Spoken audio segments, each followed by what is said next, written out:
Okay, naririnig niyo ako?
Recording has...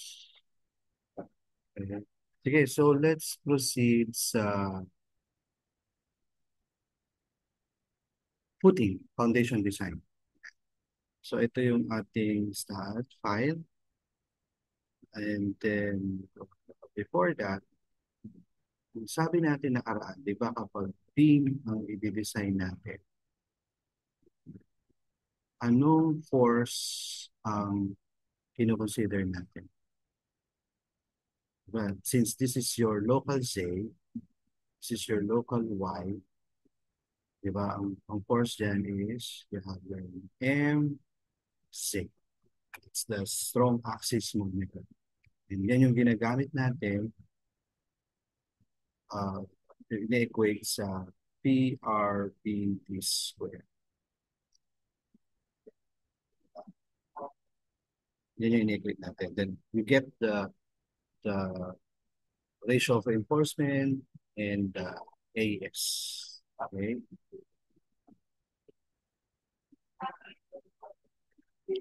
Ayan. And then, okay, so,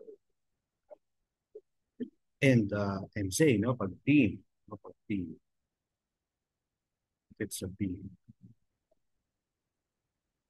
Now, when it's footing,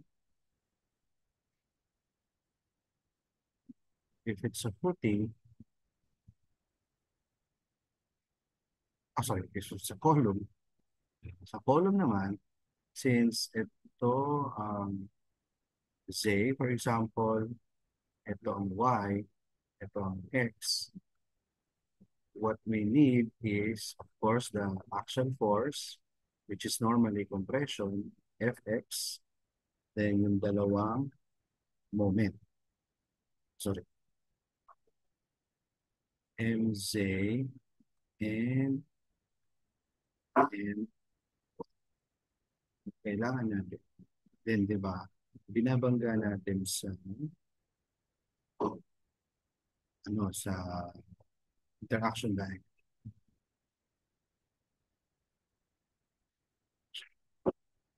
Because this is a plot of P and M.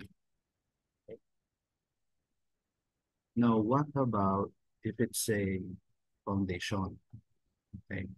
Now, sa foundation, well, we have your global axis X, Z, Y. Check yung foundation mo, footing.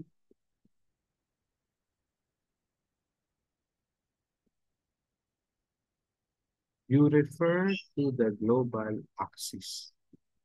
Refer to the global axis. So the force parallel to the global Y is Fy. Kasi, di ba, meron kang reaction, vertical reaction, then you will have your global moment Mz and your global moment Mx. Okay? Take note, these are global forces. Whereas dito, we're getting the local forces. So, ganun din dito. This is also a local force. So, yan yung malaking pinagkaiba. Okay. So, yan kukunin natin sa start. Fy, mx, mz. Tayo dito. But also, diba, when you size up the footing, when you're when you're sizing, you will need the load envelope 300 series. And when you're rebar designing, you will need the load envelope 400 series. Okay? Kaya twice tayong mag-extract ng forces. Okay. So, natin dito. So, think na lang na ito. Twice, say, i-run ko na.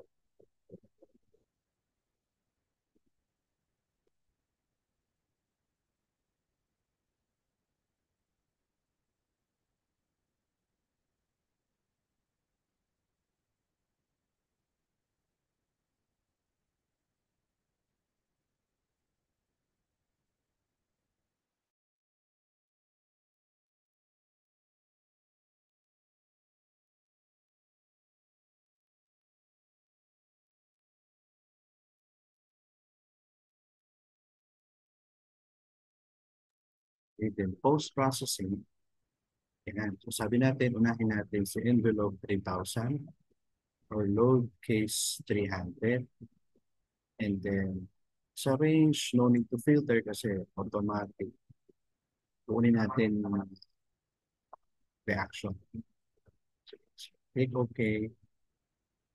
So tayo sa reaction. So para maging, ano to, maging linis, tingnan. Punta kayo sa annotate, remove all.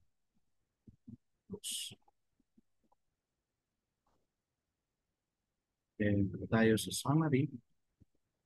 By the way, pag-click natin ito,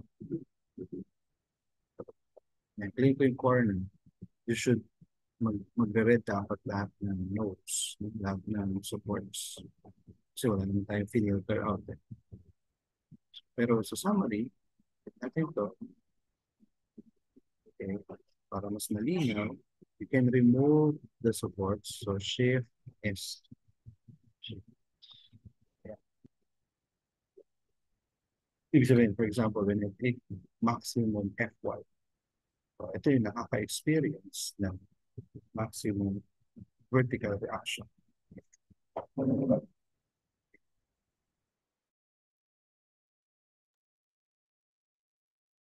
Ay, sige.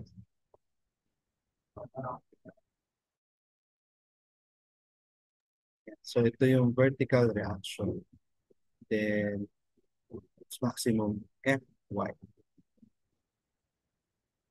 Okay. Expand ko siya. Then when I click max MZ, sabihin, malaking moment about the global Z, ito rin, it's the same node. When I click mean, alis yung katabi niya. Okay. When I click max MX, ito naman. So you can imagine, kumbaga ito yung footing mo, max MZ ito.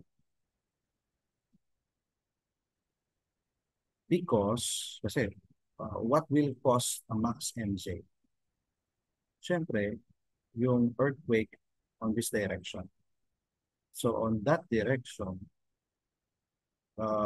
nag-activate itong footing or the supports dyan. Anyway, let's try to check. So dapat EX makes sense, no? EX yung nag-activate, no? Tama lang.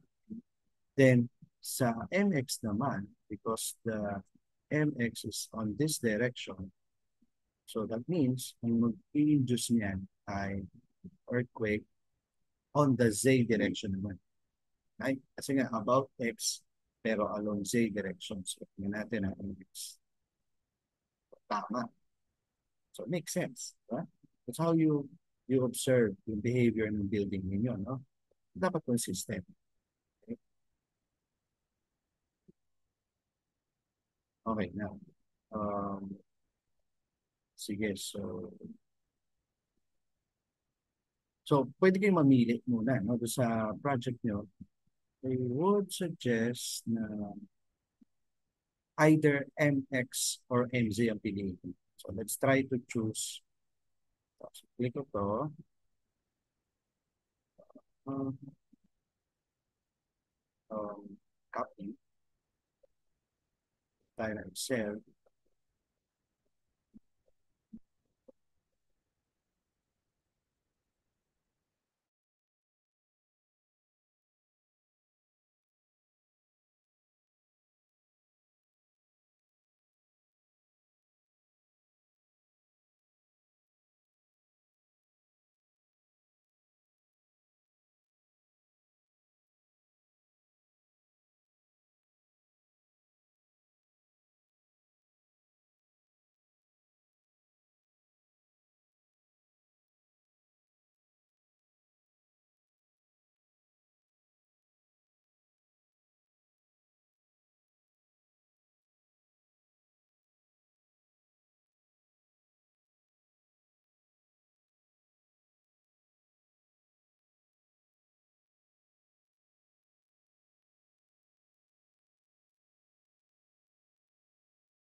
Ayan. So, di ba nga, we need Y, MX, and MZ. So, pwede ko na lang i-delete itong FX, FZ, delete. Tapos, itong MY, delete ko na rin. Kasi you can imagine, you can notice, no? Ang liit din ng value niya ni MY. Kasi yan yung parang torsion. Ha? Diba? As you notice, very regular naman yung shape ng building. It manifested sa support reaction na maliit din yung MY niya. Maliit yung nagkukos ng torsion doon sa mismong supports mo. Makes sense, no? Delete. Yeah, then here, we don't need fx and fj. Okay. It, pati my. Yan, you can choose among this, yeah, forces. Okay, sige, halimbawa, um, sige, ito na. 102, konti lang naman difference eh. Kaya piliin natin to. Yan. So, 673, 102.21. So, hindi ko yan. No? 673, no? 673, 102.1. We have a 673 kilonewton and a moment of 102.1. So, subjected to your footing. Okay. Yan yung muna natin. 273, 102.52. Okay? Then, for, ano naman, for, tawag dito, factored load, right-click, result setup, envelope 4,000, okay, apply, okay. So yun, I'll choose FY. We have 815 and pili tayo, 143. 815, 143. Okay, ito naman. Okay, ito to. 815, 143.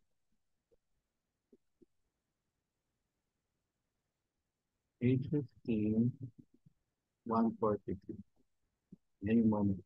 You try to, ano, to check. Parang may scaling lang. Napansin niyo yung from 600, naging 800. From 100, naging 143. Kaya kumbaga, kung gusto mo nang mabilisan, you can just increase this right away. For some factor. Kasi nga, unfactored load to. Okay? Yun. Sige, so we set those values, then meantime, i-ano na natin, no? I-RCDC na natin. So, click natin si Advanced Concrete Design.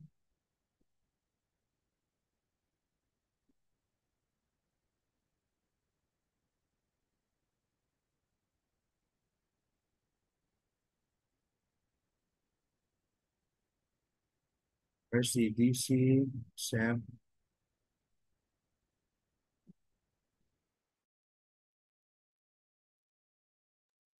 then, syempre, footing, and then create project.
Okay. Then settings, general, okay. Use gross, buoyancy, check nyo yan. Okay. Provide top steel, wag muna, no? Kasi, we're trying to design the bottom rebar. Okay. Yan, nasa ilalim, no? As you can see, yung top steel is only needed depende sa depth of the footing. Ibig sabihin, pag sa sobrang lalim na ng depth, magkukos na siya ng positive moment, which needs a top bar. So, ignore muna natin yan. So, check natin yan. Then, net SBC, this becomes ano na yan, discretion nyo na yan. Kasi depende yan. Kasi technically, galing yan sa soil test, no? Kung ano yung soil test. Ngayon, I will allow you up to 300 kilopascal. Kasi, na-anticipate ko na kapag hindi nyo nagamit up to 300, malamang magkaroon kayo ng combined coating. No? So, para to avoid the combined coating, otherwise, yun nga, yung video tutorial ko, you will use STAAD Foundation Advanced. No?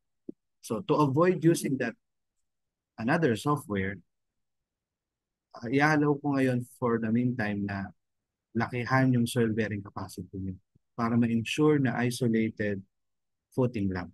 Okay? Ayan. So, 200. So, for now, 200 lang muna gamitin ko. Tapos, water table, laliman nyo. 10 meters. Kasi nga, hindi pa pala kayo nagpa-foundation engineering, no? Mapapansin nyo, sa foundation engineering, lumiliit yung soil bearing capacity because of nearness sa water table. Kaya para malayo kayo sa water table at hindi ma-reduce yung 200 SPC, lalim natin. Pounding depth, siguro lang, i-zero ko na yun. Para hindi niya bawasan yung SPC.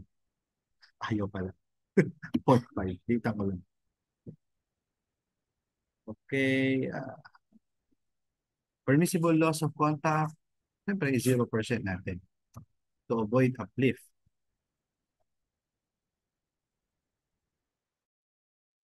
16 pages, ma'am, no? Per paper. So, C28, okay, for 20 ba? Clear cover, diba? Pag footing, 75 mm. Okay? This is important. SBC increase is 33%. Ay, bakit po? Wait lang.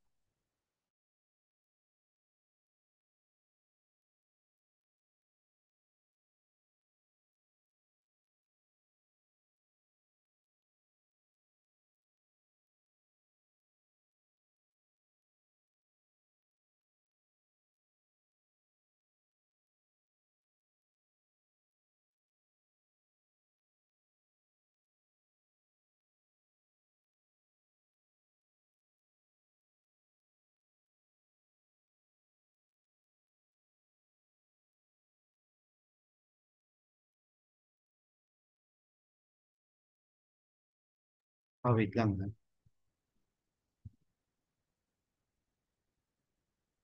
Compliance report, survey instrument.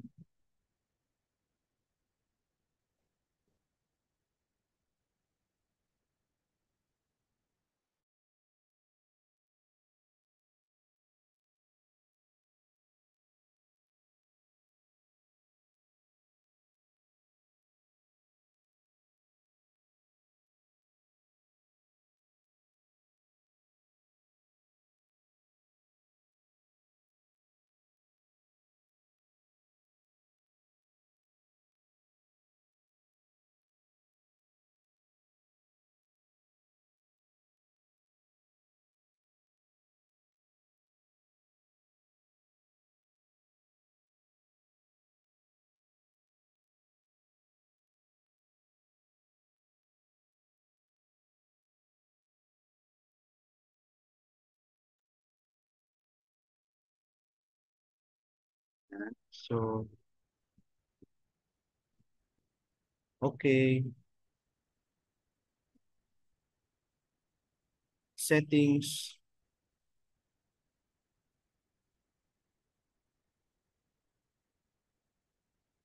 Okay, reinforcement settings. Okay. Main bar, gamitin natin 16 mm.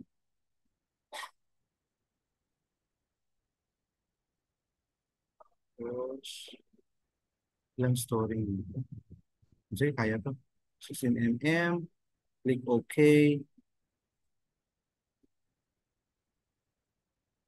Okay, settings, basic load cases. Parang gagaya sa Beam, no? Detect naman niya, click sa kanan, click OK. So, dalawang load case ang i-set natin para sa STAAD, no?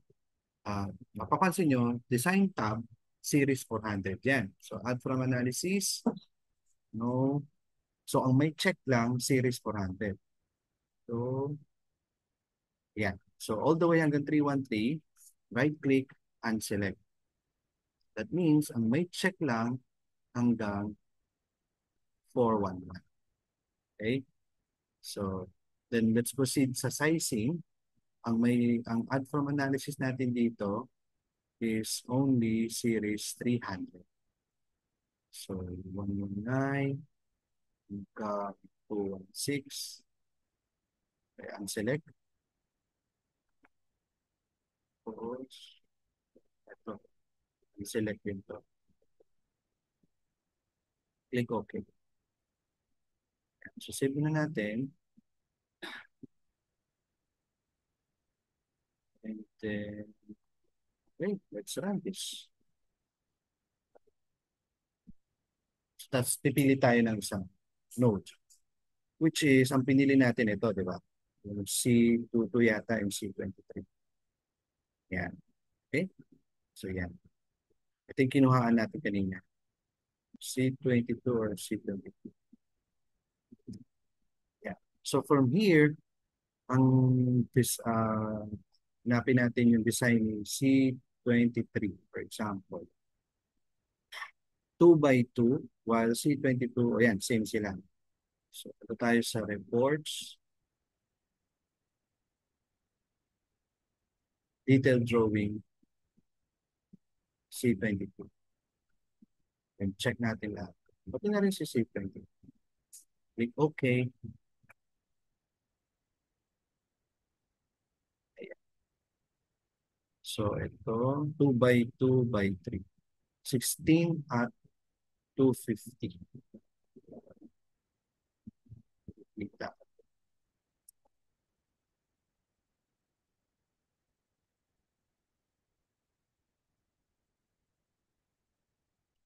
So,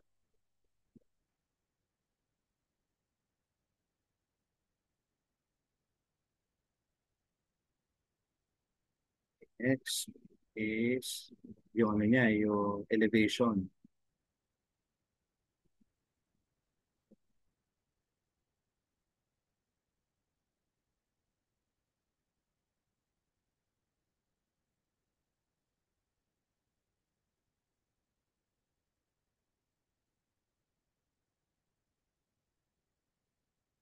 Okay. Sige. So, based on this, no, uh, 2 by 2 by 300. Okay. So, 9 natin dito. Okay. Let's verify.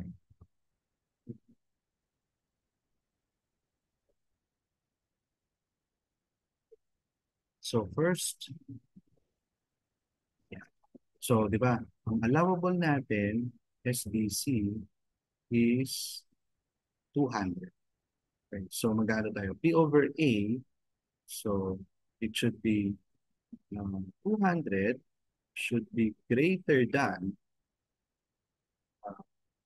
673 divided by 2 by 2 plus 102.1.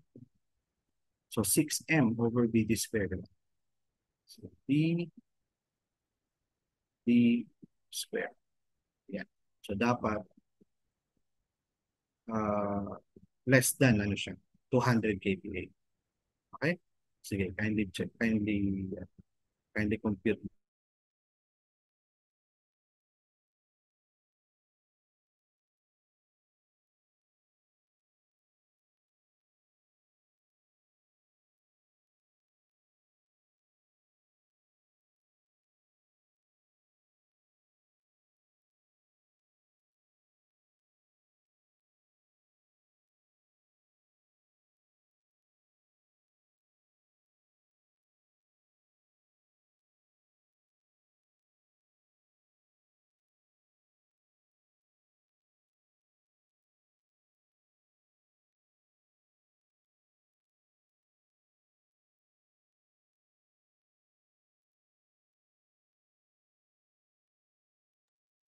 Okay, so I'm getting 673 divided by 4.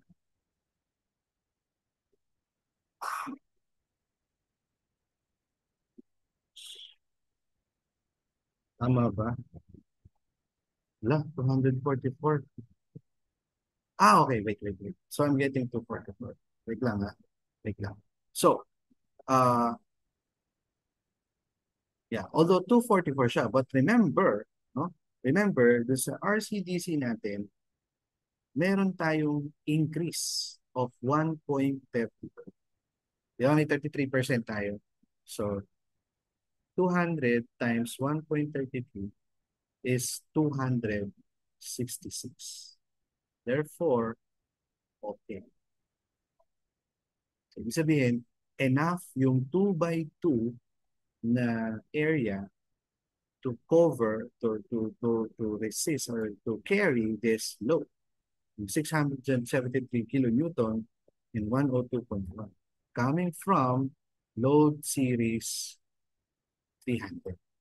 Okay? Yun, ganun lang. Ganun lang siya ano, simple. Okay? So we were able to prove that, again, this formula is P over A plus 6M over BD squared. So, di ba? Combined, ano yan? Combined stress formula, no? From STREMA. Okay?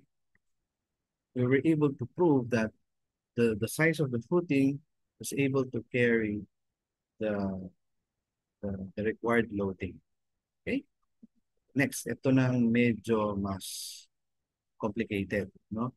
Yung rebar design, no? From load series 400. Okay? Kasi gagawa na natin siya ng pressure diagram. Okay? Pressure diagram. By the way, lumabas sa board exam ito. Noong time nila lalaki din, mismo alam ko. Okay. Pero ano, kaya ang tinuturo ko lang is the concept, no? Siyempre yung nitty-gritty na computation, may konting variation, pero the general idea, the flow is the same, no? You apply force, you you you you apply the combined stress formula, equate mo sa SDC, you check kung okay yung flow. Sige, paano to? So again, from combined stress formula, so stress mass is 815 divided by 2 by 2 plus 6. Mouse lang kasi na 6 times 143 over 2 by 2 squared. So that's the stress mass. The stress mean,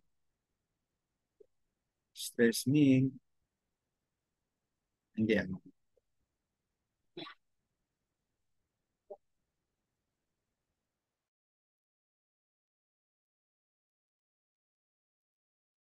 Sige, pa-compute mo na.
Okay, sige. So what do we get?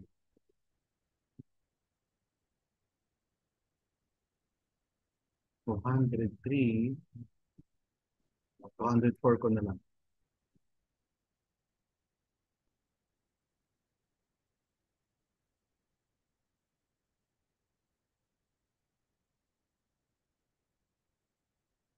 7.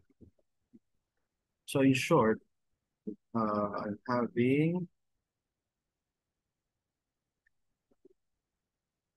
311 dito. Then yung minimum ko ay 97. Okay? Parang ganun.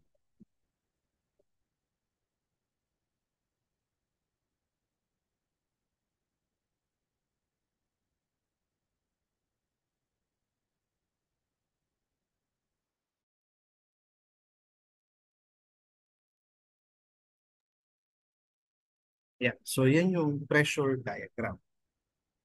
Okay. Medyo komplikado konti. How do we design that? Okay. So inputting,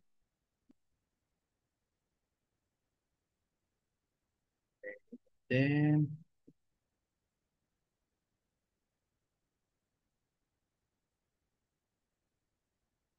111, 907. So what we can do is pwede nating i-subdivide yan into two triangles. Okay? First, ito may force tayo.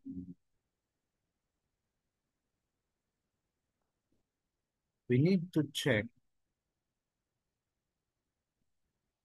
yung moment niya. Okay, the moment. So for example, say, dito natin set. Ano yung force? Ano yung ano dito? Ano yung, that's, ano yung pressure dyan? Okay? How do we do that?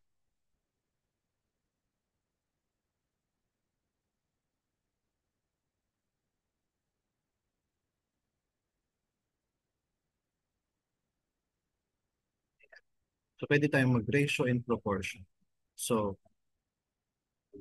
311 is to um, 311 minus 97.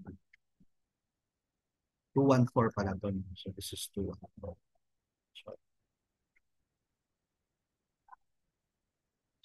this is 214. So 214 is to 2 is equal to y is to what? So ano yung distance na to? So kung 1 meter to, half ng column ay, ang pose natin, 600 to, alam ko yun, 600. Oh, 600. So, 1.3. 1.3. So, what is y?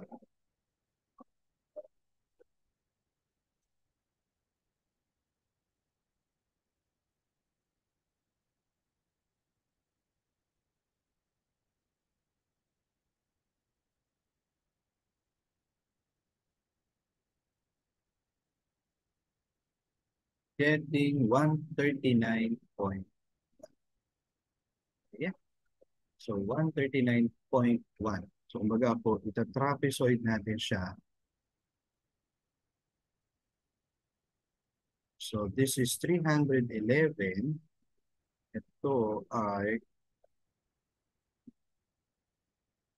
139.1 plus 97. So, 236.1. 236.1. Okay?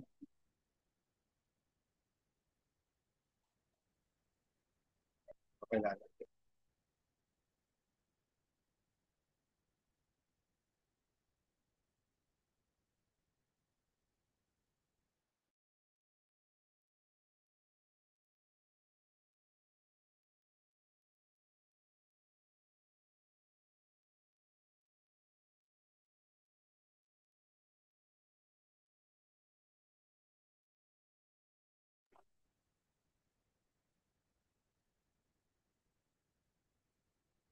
So, paano natin gagawin?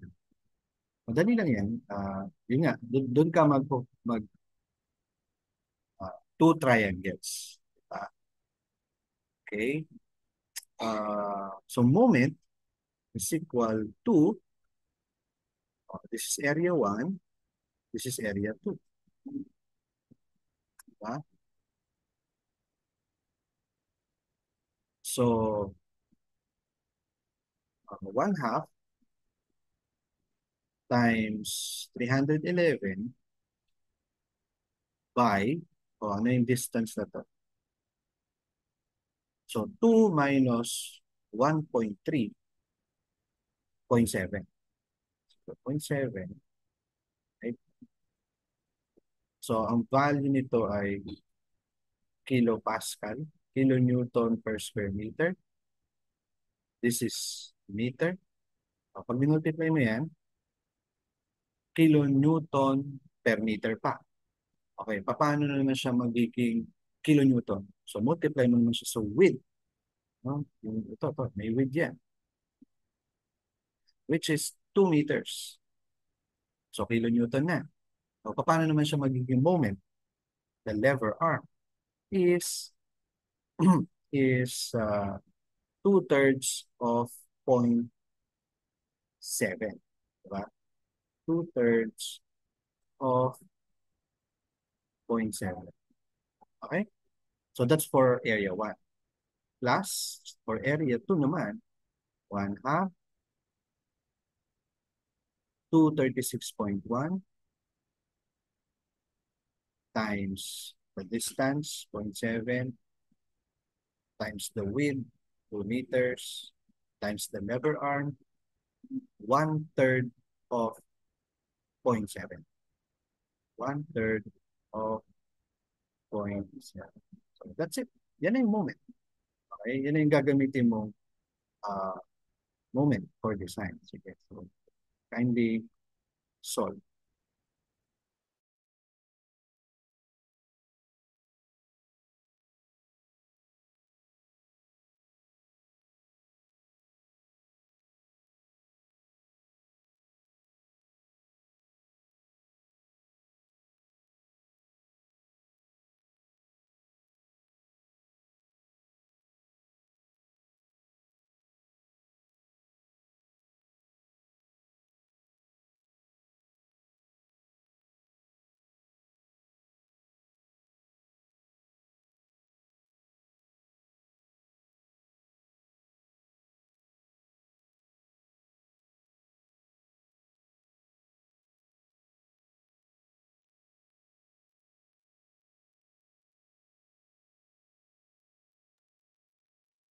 Okay, so tama ba? Yan ang nakuha niyo. So that's what I got.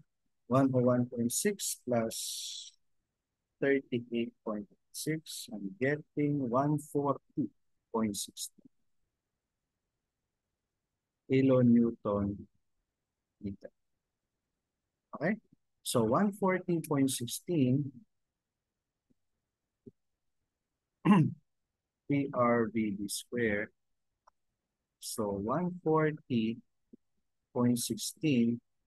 times 10 raised to 6 is equal to 0.9 or anong B natin? So ang B natin, syempre yung width, no? 2 meters. The D is, anong D natin?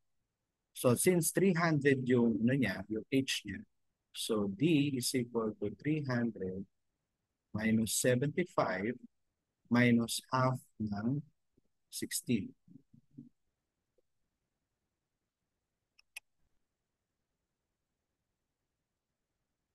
Getting 217. 217 squared. So 2,000 pala ito. This should be 2,000. Okay, so R is equal to 140.16 times 10 raised to 6 divided by 0.9 divided by 2,000 divided by 217 square, 1.65.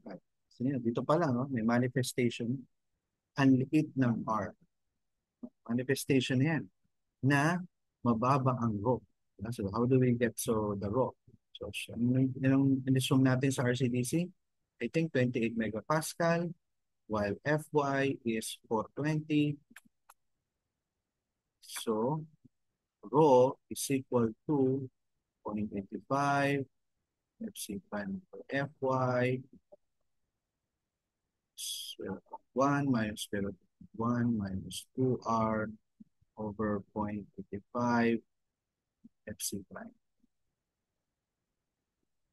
2 times 1.65, 5, 8 is the answer. Square root of the answer minus answer.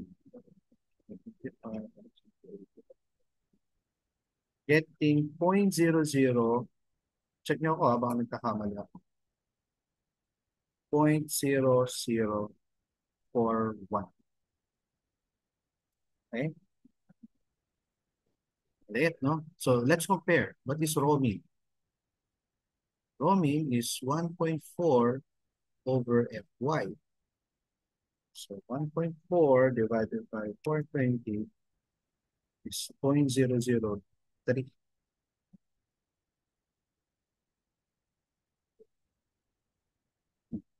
Mas madami pa.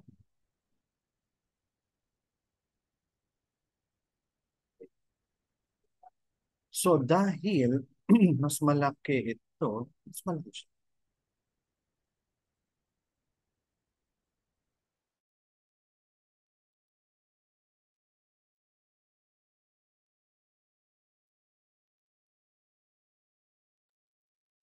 Check nyo nga, hindi pa pwede yun. 1.65 lang ako. 2 times 1.65 divided by 0.85 divided 28. 1 minus the answer. Square root of the answer. Minus the answer.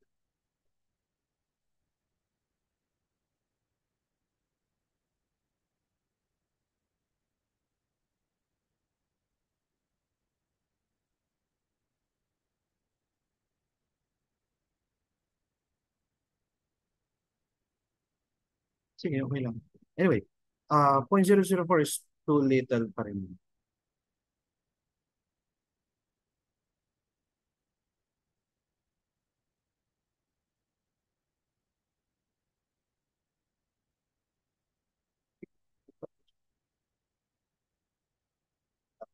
Check natin na.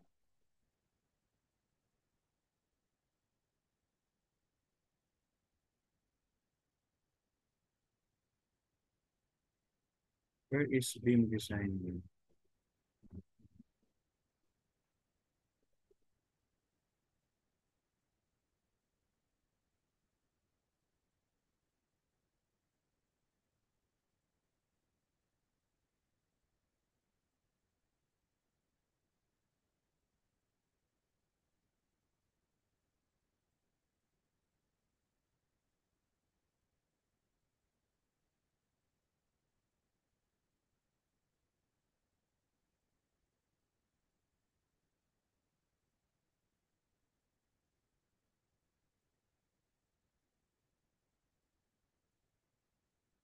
Ano natin?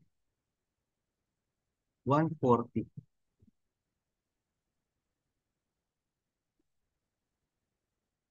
This is 2,175.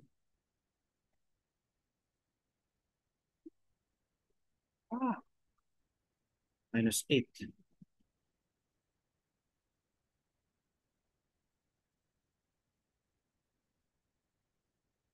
Tama. Right talaga. So, 0.004 talaga. Okay. 0.004. Ano talaga? Masyado naman maliit yung 0.003. Anyway, so, doon pa lang, no? Makikita nyo, excuse me, palapit ka sa Romin. No? Una, kita nyo pa lang, R is 1.65. Di ba yung sa beam natin nakaraan, pumalo to ng ano 5 something. No? Or 4. So, this shows na it's now a rule of thumb that footing generally, no, uh, raw meal, minimum reinforcement. Papunta ka sa minimum reinforcement. Okay? So, yun. Kasi nga, ano, malaki yung ano mo eh, footing area mo eh. Okay? So, yun. So, to solve further, so AS is equal to rho BT, 0.0041 2,000 by 217.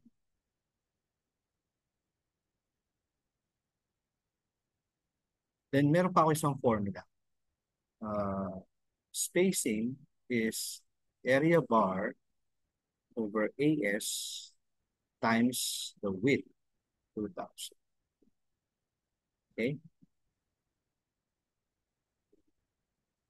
So we need the AS first. Okay. So 0.0041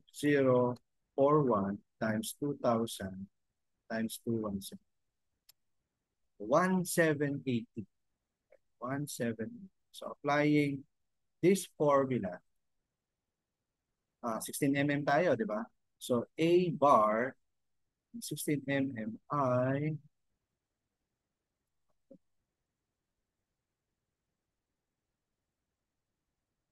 201.06. So that is 201.06 divided by AS, kung susulat, times 2,000. What did you get? Divided by 1780 times 2,000. So yun, I'm getting 226. Okay? That's my space. Ano lang, may discrepancy, no? Siguro, ano lang. Ano ako na ganun. Hindi kasi siya nag-roaming eh. Next-expect ko roaming eh. Ayan, 226, which is, what did we get? No? We're getting 250. Isang pulgada lang na discrepancy. No? But this really shows you uh, na it's true that uh, in foundation, you will almost always get raw meaning. No? So, use 16 mm. In this calculation, 16 mm at 225. Okay? While RCDC is getting 250. Di ba? So, yun lang. Yun na yung pinaka, di ba? Yung exam 3 nyo na to. Di ba? Na you will check the rebar design compared to RCDC. You will check the sizing of the RCDC compared manually, no? Like this, compliant siya. Okay? And that's it. Ano pa ba? Ano pa yung sa exam 3 nyo?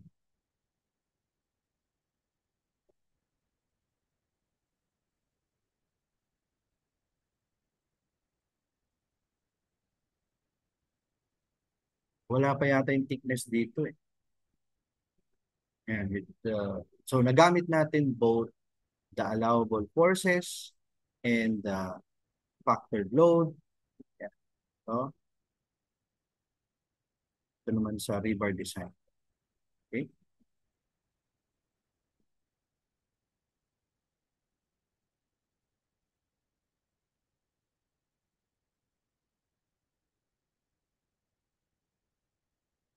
Okay? So, may questions? Meron pa ako eh, yung ano eh, yung shear, yung thickness naman. Computation ng thickness. Medyo mas mahaba yun. No? Pero,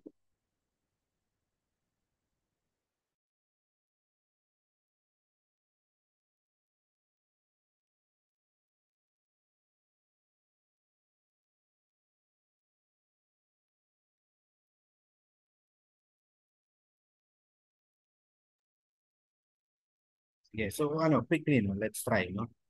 Okay. Ang gagawin nyo naman doon ay uh,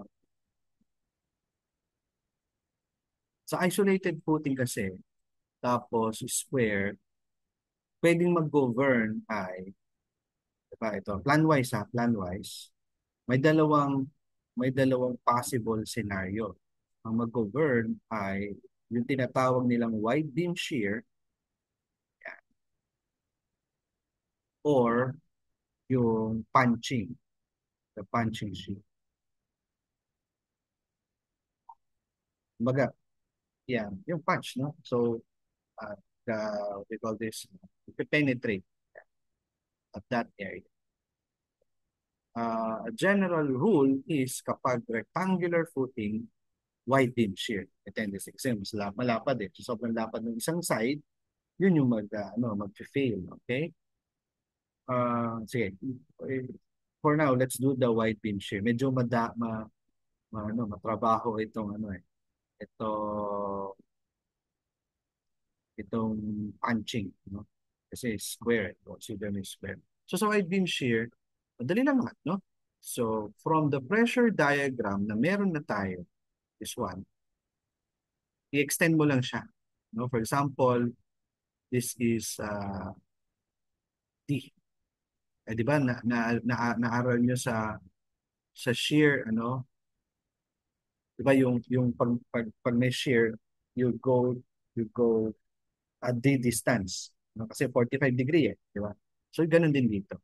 Okay, so we need to get the pressure at the distance. Di ba? Parang ulitin lang natin to. But this time around, at a D distance. Di ba? Medyo doon lang nagpa-complicate, no? Uh, okay, sige. So, mag-ano ulit tayo, pressure diagram. Okay. Sige. So, pressure diagram is ito. Diba, 311 to, then we need to get the Y here. And this is 97. So, tapos this is 204, no? 204. So, this distance is now 1.1 plus 0.3, 1.3 plus the D na 0.2, 1.5. Is na 1.5. Diyan na natin, 1.5. Okay? So, Y is to 1.5 is equal to 204 is to 2. What is Y? 1.5 times 204 divided 153. So, plus 97, 250. So, ito is 311 and 250. Unlike kanina, it's 236. Nadagdagan ka lang ng 14 kilopascal. Okay? Yeah, then we get yung shear na yan, yung force na yan. What's that force? So,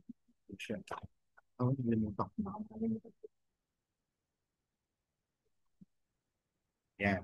So, 250, ano magiging force? Kilonewton. Kilonewton. Kilopascal to eh, no? So, to make it a force, 250 plus 311 divided by 2, kilopascal siya, times the area. The area is the distance, 0.5 times 2 meters. Yeah. 311, 2 times 0.5 times. So I'm getting 280.5 kilonewton. Okay? That's your force. Actually, ano yun eh? Yan yung VU. No? That's your VU na. It's the V. Okay? Then ibabangga mo siya sa VC. Yan, ano ang formula ng VC natin? Fresh pa sa inyo dapat yan. Eh? Tama ba? 1/3 square root of FC prime, VD. Double check nyo na lang pa. Tapos may factor pa yan. 1/3 square root of, anong FC prime natin? 28 megapascal. 28. The P is 2,000. The D is 217.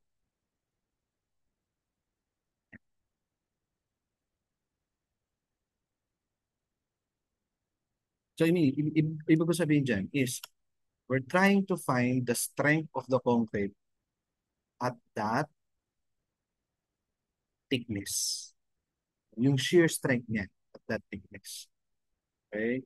So, square root of 28 times 2,000 times 217 divided by 3. Okay? Times 10 to the negative 3. So, I'm getting 765 kilonewton. Eh kung lagyan mo pa yan ng phi factor, ano ba? 0.7 ba? That's 0.7. Oh, so I'm still getting 535 PVC. So 535 kilonewton. So still, mas malaki pa rin siya. So the point is, yung pressure diagram na yan, which resulted into VU, sabihin, yun yung force na magkukos ng shear, no? Kaya ng konkreto mo because makapal siya. Baga, dahil makapal itong ano mo, dahil yung footing mo, dahil makapal siya, itong pressure diagram na yan, hindi niya kayang gibain ito, yung shear strength niya. Dahil makapal siya, like 217. So imagine niyo, nagnipis tayo, like 100 mm ka dyan. For sure, may exceed ng VU yung PVC. So since VU is less than PVC, so therefore, okay. Okay? So okay siya. Okay? So add niyo yun, no? Add niyo yun sa checking niyo. Alam ko na meron yung kay Kansinan sa sample ko. So that's it. We were able to double check. No? Ito ngayon. So 16 at 250, where we got 16 at 225 on both sides. Tapos the thickness is also validated, 300 mm. No? Yun. It's safe, no? Na yung strength niya is more than the VU from the pressure diagram. Okay? The rebar is also double verified, no? Yeah. Being close to raw minimum. Okay? Kaya yun ang basic rule of thumb. Dapat pag nag-design kayo, halos roaming lagi makukuha nyo. Pag foundation, pag footing. Okay? Kasi ang mas nagmamatter na is sizing. That's, the sizing is dictated by the soil bearing capacity. So imagine nyo, kung maliit ang soil bearing capacity mo, you will require more area. Okay? Yun yun. Okay? Sige, so that's it. And siguro, sige, last thing na. Singitan natin, no? Yung combined footing. Sige, check ko to. Close ko na to. Yes.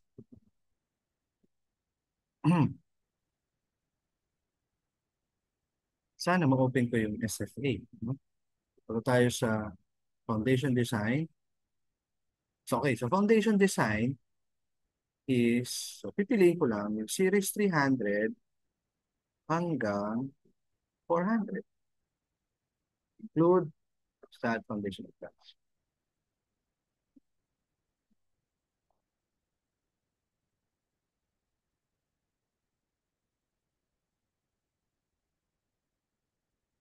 Medyo mabigat lang siya.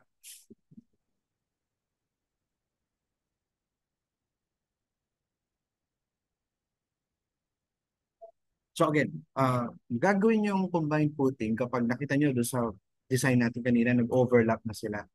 Ibig sabihin, hindi na kaya ng lupa yung load. Nag-overlap na yung load. Okay? Kasi kung matigas yung lupa mo, hindi mag-overlap yung footing mo. So, so itong dalawa, combine natin itong dalawa. So, punta kayo sa loads and factors. Uh, um, ito, so lahat ng series 300, yan, sinelect ko, they are service load. Batch apply. Then lahat ng series 400, select ko siya, yan naman yung ultimate. Batch apply ulit.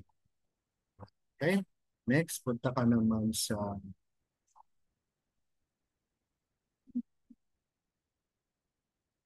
soil properties. Soil bearing capacity. So para consistent, di ba sabi natin, lalagyan natin 33% lahat ng may lateral load. In this case, you will observe ang may lateral load ay from 302 hanggang 313. So lagyan natin yan 1.33. Unfortunately, hindi yan pwede i-copy paste ng mabilisan. Sa isa talaga eh. Hanggang 313. Tapos from time to time, magsasave kayo. Save. Yun lang yung may 1.33 kasi ngayon lang yung may lateral load. Next, ay tara tayo sa job set. No?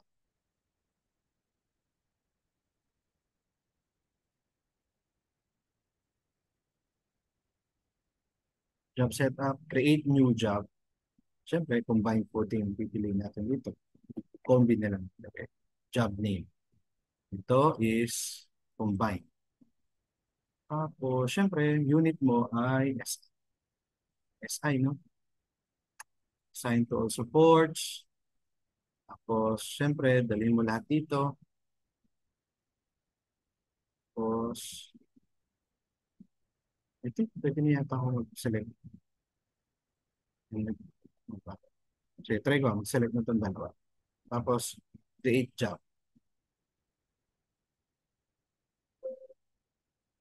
Ayun, di pa pala. Yun. Yan. Select mo lang to, i-combine mo, then create job. Saka ka mag-create job. Create from selected nodes. Yun. Gawa na niya. So ano pala yan? Parang inutusan mo siyang yan yung i-design niya. Okay? So ngayon, punta ngayon tayo sa job na. Then ito na yung fill out natin ng parameters. Concrete and reinforcement, syempre, gaya natin doon sa kanina, 28 or 20, minimum bar size, 16, 16, automatic sa kanya, may top bar, 75 mm, ganyan. And kung tayo sa cover and soil, syempre 75. Oh, soil bearing 200. Okay na to. And footing geometry, I suggest mag-fix kayo ng isang dimension. No? So, fix ko yung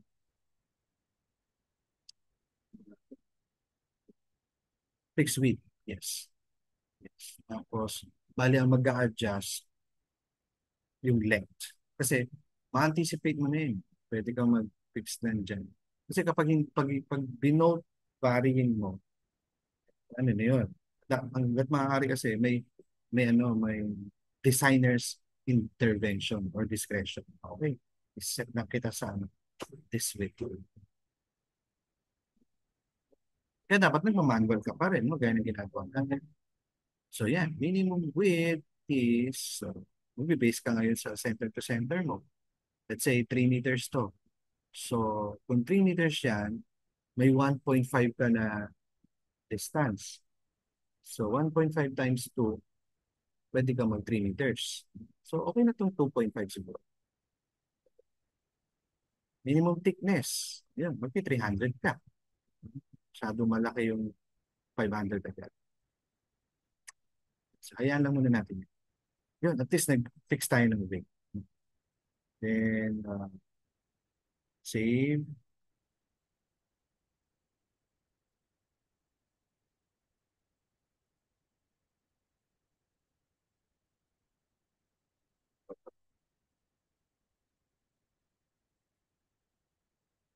We get closer to it. Sliding and overturning. Let's do that. The default, then design. Yes. Diba? Yun lang naman, no? Ganun lang naman siya kabilis. Yeah. So, dapat yung width nito should not exceed 3 meters. No? 3 meters. Yeah. So, ang ginamit niyang bottom bar is 23 pieces na 16 mm. Anyway, so punta tayo sa detail. Yan, yung ginamit niya. Sinakto niya. 2.5. Okay. Yun, meron ka ng combined footing. And for sure, if you will check this, saan na yun? Hmm, ito. Well, bottom main bars, 11-16 daw, di ba? 11-16. 11-16. Kopyahin ko ito saglit ha. Ipag-prove ko sa inyo na almost roaming din yan. 11-16. So, based sa computation niya,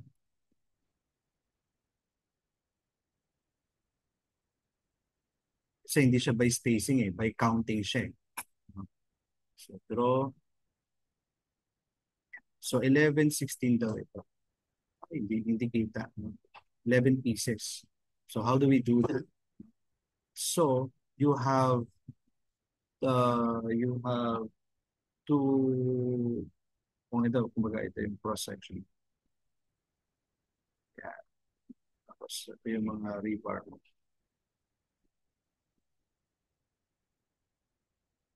So, this is 11-16 diameter. Yeah, no? And this is 2,500. How do we do that?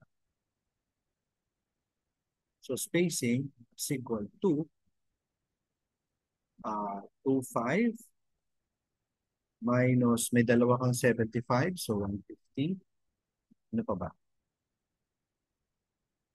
Yun na. Divided by 11.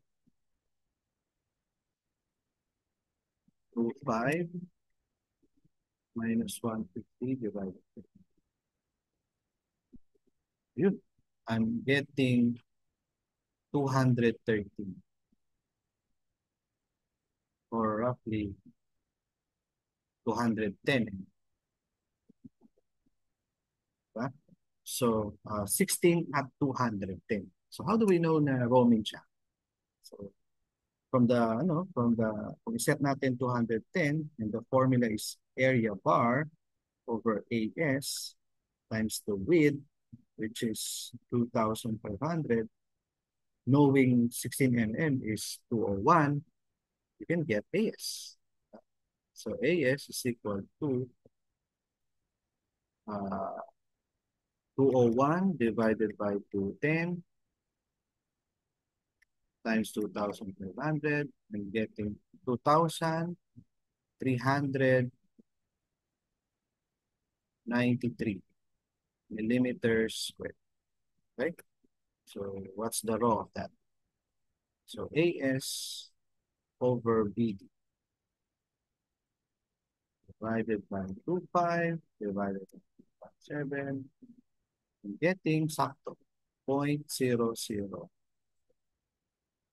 Right? Halos the same. Yeah. Yung nakuha natin previously. Which is near 0.003 as well. Okay? Yeah. So yan na. Marunong na kayo mag-combine footing, marunong na kayo mag-isolated footing. Marunong na kayong mag-manual check ng rebar design ng footing, ng sizing ng footing, ng thickness ng footing. Okay? So, sige. Any questions? Sige. So, wala. Dahil na-extend ang finals week, sige, extend ko rin yung ano. Hindi pala. O, basta, ibig sabihin yung ring bind, pwede yung ma-extend up to third week. Up to third week. Third week. Sige. So with that, good luck, no? And I'll see you next week, no? Para sa exam 3. Then the third week para sa ring bind. Okay? So bawal lang ano, kopyahan. So ini-scrutinize ko yung mga forces, ha? Sabi ko sa inyo. Bawal magkopyahan. Kasi iba dyan, nagsiserox na lang. Okay, sige. So, uh, sige, quickly, no? Para naman may attendance kunwari. I'll call on each one of you. We have Carcalias, Karen O, Punanan, Acosta, Duason, Halina, Malatag, Maxilong, Memji, Taxian, Sanico, Raimundo, Gamboa, Cayetano, Relizan, Calcana, Cabatingan, Inserto, Loresto, Raimundo, Patricio, Esmatao, Bensurto, Zabala, Arevalo, Positive, Vincent, and Silao. Okay, sige, good night, and see you next week. Bye.